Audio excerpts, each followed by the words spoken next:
All right, so we're going to get into rigging a simple character for animation. So this object here, a little ball with tail. We're going to go through some of the steps to give this ball some life. Apply some squash and stretch with some overlapping and follow through. So you can see with the tail how that will work. Just a single bounce. I'm going to start off something simple. But you will be able to use these techniques and apply this to future project that we're working on. So let's get to it. All I'm using right here is a simple ball and tail rig. So let me start with something fresh. I'm going to do a new scene. Don't save that. And I'm going to actually just go to the file that I have saved here, ball tail. And the same rig is available for you guys as well. So let that open up, and here we go.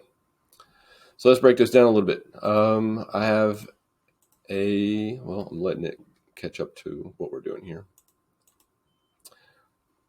I have a main control rig right here. So I can see in my outliner, I have this opened up. I can see this is the control root. So this will control like everything on this, this little rig here. So I'm going to move this into place back here. And we'll get into some of the other controls here in a second.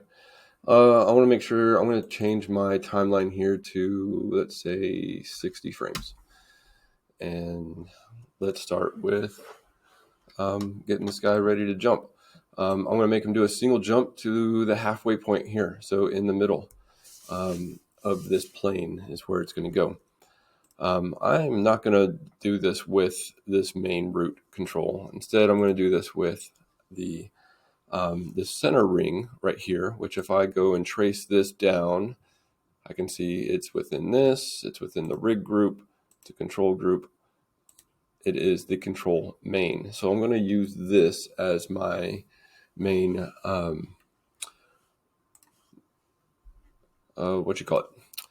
my main control rig, basically. So I don't know why I'm getting confused about that, but here we go.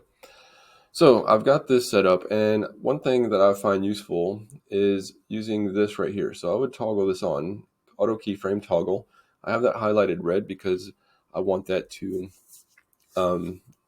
basically when I make simple movements with my character, I want it to automatically change those movements on these rigs here. So I'll explain more about that here in a second.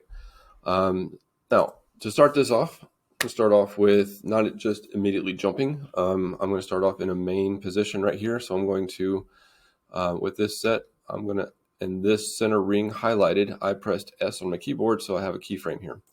I'm going to have it resting there in that same position for about 6 frames. So I moved my timeline here, did not move my character, still have this selected, and I'm going to press S again. So now it stays put. Now I'm going to start thinking about where I want it to end up. And so I'm going to say, let's make it do a jump from point A, where it's at now, to point B here in about 1 second. So it's a quick animation, but you'll be able to cover a lot of the basics for this character. So let's get it moving to this place here. So in about 24 frames, which is what we're working on, actually on 30 frames. So let's make this 24 over here on the timeline. And so I've got that set up on, that is frame 6. Good. So on frame 30 here is where I want it to end up at this point. So I moved my slider to 30, and I'm going to take this and move it here. You see that it entered a little keyframe here, but let's take a closer look at that.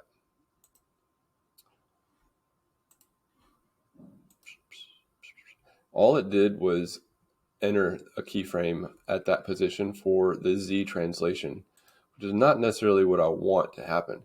When I go to control main over here in my attribute editor, I can see that all these things are keyable, these pink. This right here, the scale is not keyable because it just won't let you adjust that scale on this particular rig. Rotate is keyable, we'll get to that later. And your movement translate is keyable. So although I have this selected as auto key, what I still want to do is key all of this right here for the position of this character. So I'm going to hit S on here as well, and you'll see that it keyed everything right here as far as like the placement of this body. If I go here, same thing is applied, and this other keyframe, same thing. So I've got a good placement here, let's say about on frame 18, that's right in between these 2 points.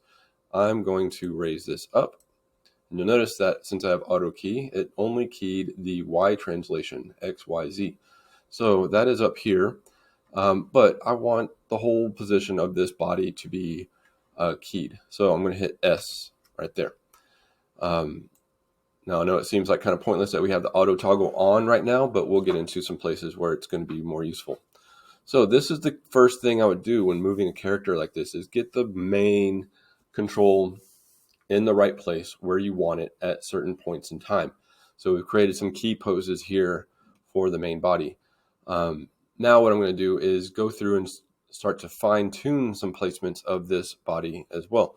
So let's take a look at the momentum that this character is going to need as it goes from here to here, right? If you remember or recall back to our simple squash and stretch with a ball bounce, even back in Animation 1, as something bounces, its momentum is going to be greatest at the start and the beginning and end of that action.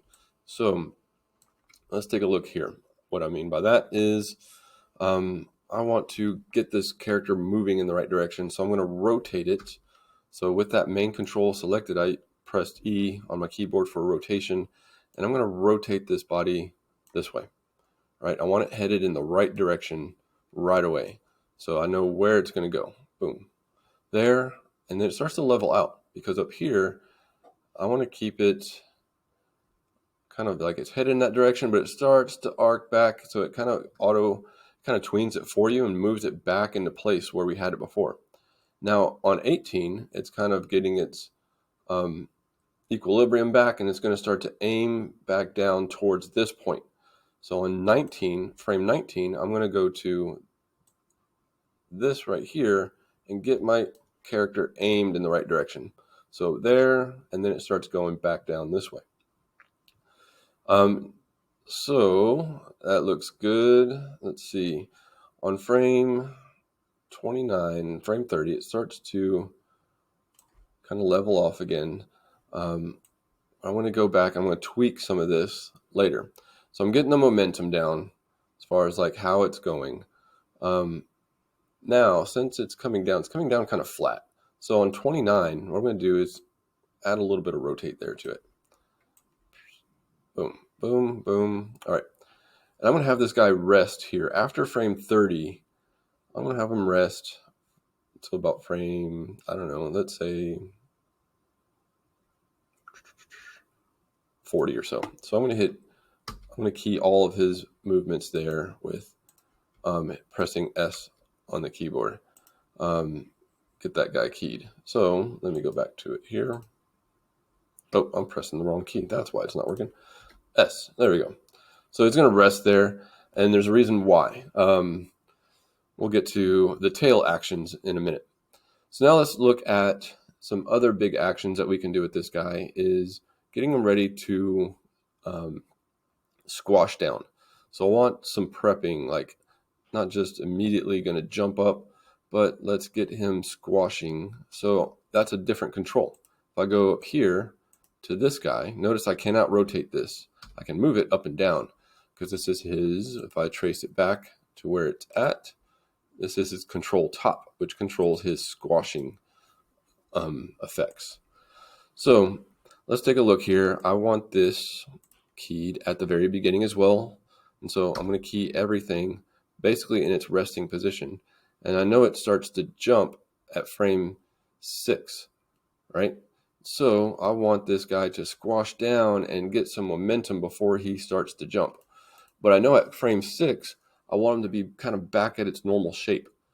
So I'm going to hit S here, which means right about frame 3, I'm going to squash him down. And notice because I have the auto key on, it automatically changed my squash. That's the only thing that is keyable on this guy is his Y translation. So he's going to prep and he's going to like squash down. His momentum's gaining and he's going to jump. And at frame 7, I want this guy to stretch, right? Remember those dynamics of the ball bounce. And at frame 18, he's at the top. But what I want him to do is change that back to 0. See how it's at increments of 1 up here. So at this point, at the very peak, I want him to get back to his normal position. So I'm going to plug in 0 and hit enter. And so he stretches, and there he goes. But I want him to hold that stretch maybe a little bit longer. And so if that's the case, you can add some keys in between here. So let's take a look at maybe frame 17. Actually, at frame 12, I'm going to add a little bit extra stretch there. So he's going to stretch and then come back down. As he's coming back down, he's going to start stretching again. So I'm going to start to stretch him out.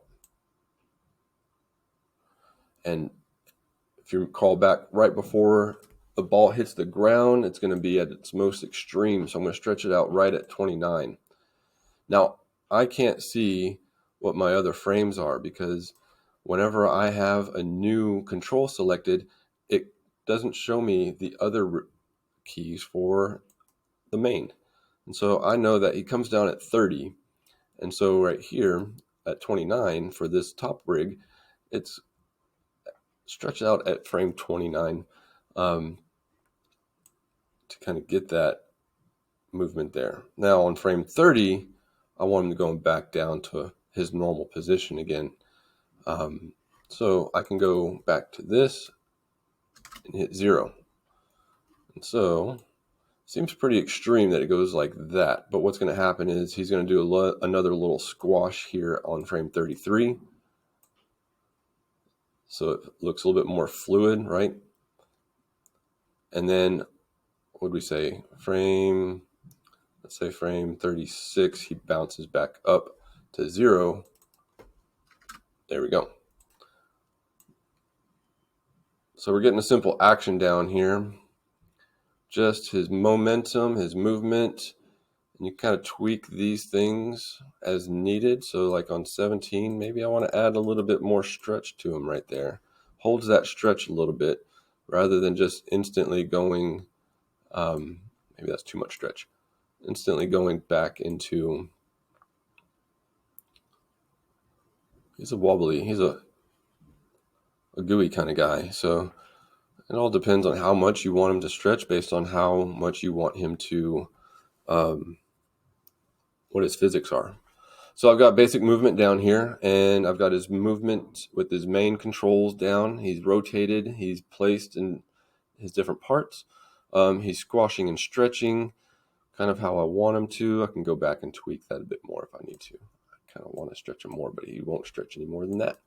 So there is that. I might add another little extra stretch in here just to hold that stretching position a little bit longer.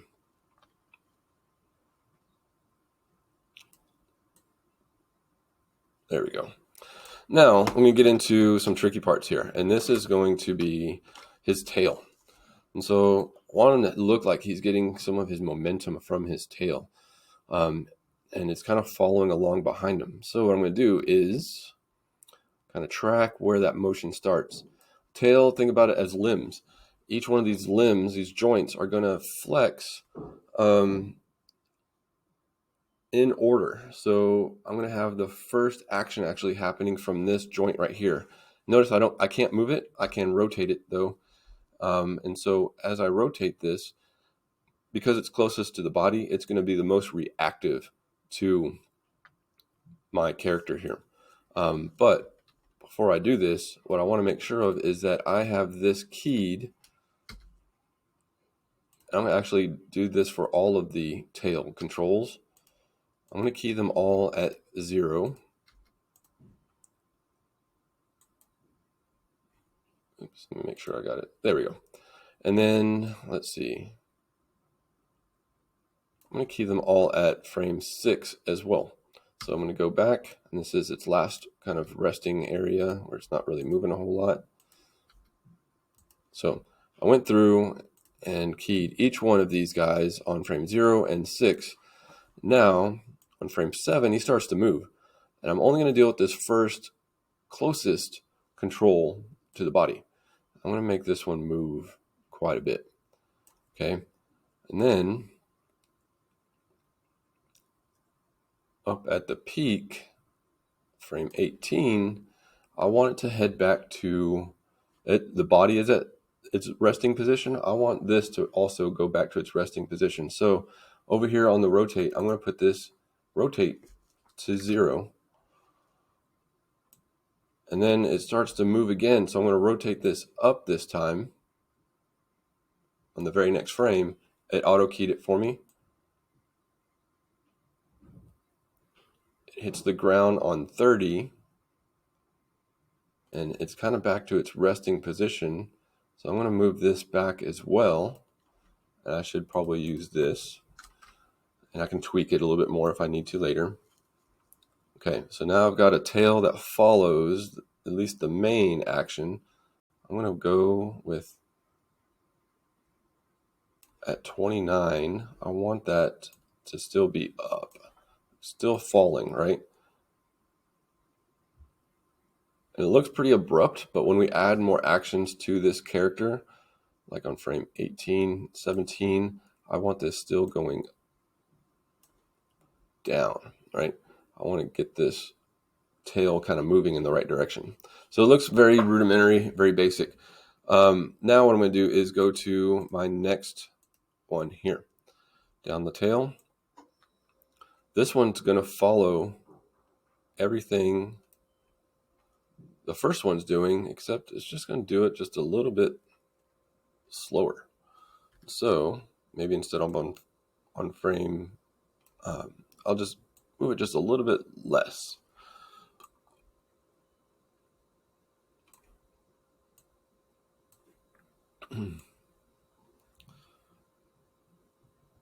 And what some people will do, and you can try this as well, is delay it a little bit. So I put it on frame 7, which is the same one as that first one, but if I want to move this, I hold shift and click on that frame.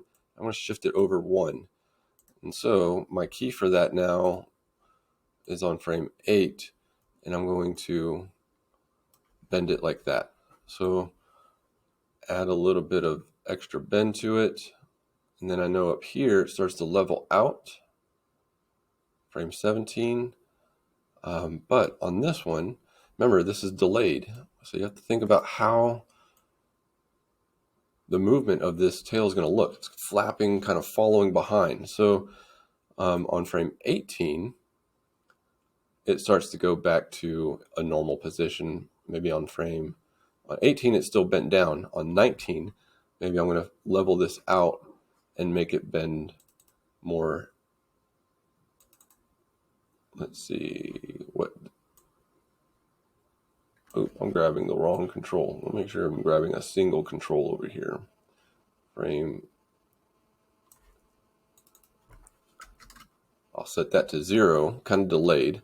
That first one was set to 0 on 18, so this one's going to be set to 0 on frame 19. Actually, I'm going to 0 these out as well. These should not be rotating in that direction. So I'm going to go back to frame 20 now. I'm going to bring that one up. Touches down on 29. In this case, on 30, what I'm going to do is that one goes back to normal, but this one I still want to be slightly rotated. There's going to be some lag as it rests. Maybe on 31, I will set it to 0. Okay, a little bit of extra movement there is happening. I'm going to go down the line to my next one. This one, I'm going to delay a couple frames, and I'm going to twist that one down. See how that looks. Yep. Hopping up, and then 18, 19, it's up. 20, I'm going to now rotate it this direction.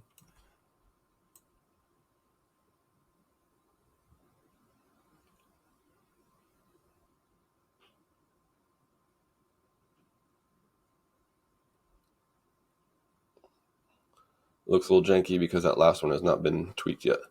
And so it starts to come down, and the delay on this one's going to be just a little bit less, even more. So like that.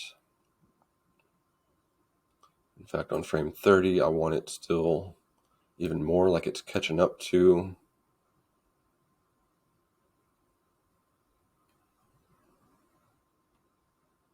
let it come down by itself. Yeah. And then somewhere out here, I'm going to zero this out. I'm going to work on the last one now and kind of try to tweak other little motions and actions. So start with the closest, the main rigs first, and then start to bring it out. So this one, I want this to kind of flip like it's getting some real momentum from this guy. I don't know that I keyed this one here. Let me make sure. No, I did not. So that's why it's kind of weird. So I just went back to a previous control, and I'm going to tweak this one now as well.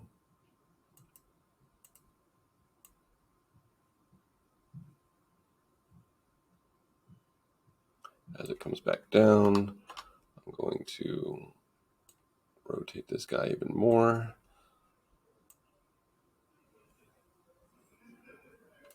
Actually, I want it delayed a little bit more, so I'm going to grab it and move it a couple frames down because I want to emphasize that follow-through action with that tail. Now it's staying there because it doesn't have any other place to go just yet. And I want it going back to its normal position. Actually, it's going to go back down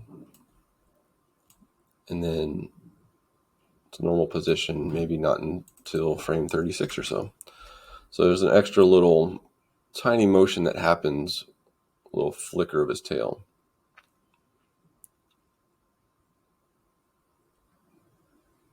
So now I can go back and kind of adjust how I want this to really look. So right in here, I don't feel like it's as fluid as what it could be. So I'm going to, like, it's still at its peak. The tail, end of the tail should still be kind of following behind it a bit. So I'm going to keep it like that. And then as it comes down, the end of the tail then begins to follow. I feel it's doing okay. I think right in here, I could probably do something like that. That makes it a little bit smoother on the down action. And then on the up action, it's not so bad. Kind of flips around. I feel that something should happen with the end of the tail here. Maybe a little bit more. Ooh, rotating the wrong way. That way. Okay. So kind of playing around with it and tweaking the way this tail movement should be.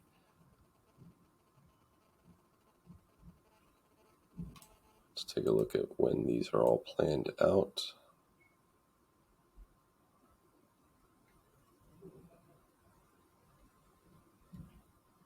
Yeah. So what we'll do here is basically just kind of tweak your animation here. Go from main controls, squash controls, to the tail controls, closest to the body to the furthest, and try to capture good squash and stretch principles, as well as controlling that tail to kind of give you some follow-through action. And so I can still go through here and kind of tweak some of the action here in the tail to kind of add a little bit more motion as it comes down. Should probably delay some of this a little bit more. But once you're happy with it and you're good with how everything looks, what you'll end up doing is creating a simple play blast. So you'll right click on the timeline, go to the box here, turn this up, turn the scale up, choose where it's going to go, rename it, your name, and ball with tail. So hit that up, hit play blast, and that's going to be know where you're saving it, and that's going to be what you share to a folder for this assignment. Once it's done, you'll go back to that folder and submit it into our assignment today. So that'll be it for now. We'll see you next time.